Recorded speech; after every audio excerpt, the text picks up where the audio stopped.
News 24 घडामोडी श्वास चालू घडामोडींचा। मुकुंद नगरात आज संध्याकाळी धडक कारवाई। एमडी प्रकरणातील मुख्य आरोपी जमीर शेख तोफखाना पोलिसांच्या ताब्यात। शहरातील गाजत असलेल्या एमडी प्रकरणात तोफखाना पोलिसांनी आज संध्याकाळी मोठी कारवाई करत मुख्य आरोपी जमीर शेख याला मुकुंदनगर परिसरातून अटक केली।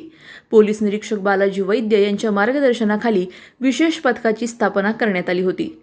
पोलीस उपनिरीक्षक योगेश ताहेर यांच्या नेतृत्वाखालील पथकाने अचूक माहितीच्या आधारे सापळा रचून आरोपीला ताब्यात घेतले। या कारवाईत भानुदास खेडकर, सुमित गवळी आणि सुजय हिवाळे यांनी महत्त्वाची भूमिका बजावली। मुख्य आरोपीच्या अटकेमुळे एमडी प्रकरणाच्या तपासाला आणखी वेग मिळण्याची शक्यता असून या रॅकेटशी संबंधित इतर संशयितांचा शोध सुरू असल्याची माहिती पोलीस सूत्रांनी दिली।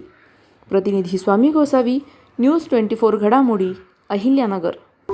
अशाच बातम्यांचा आढावा घेण्यासाठी आजच आपल्या YouTube चॅनलला सबस्क्राईब करा। बातमी आवडल्यास लाईक करा आणि इतरांपर्यंत शेअर करा।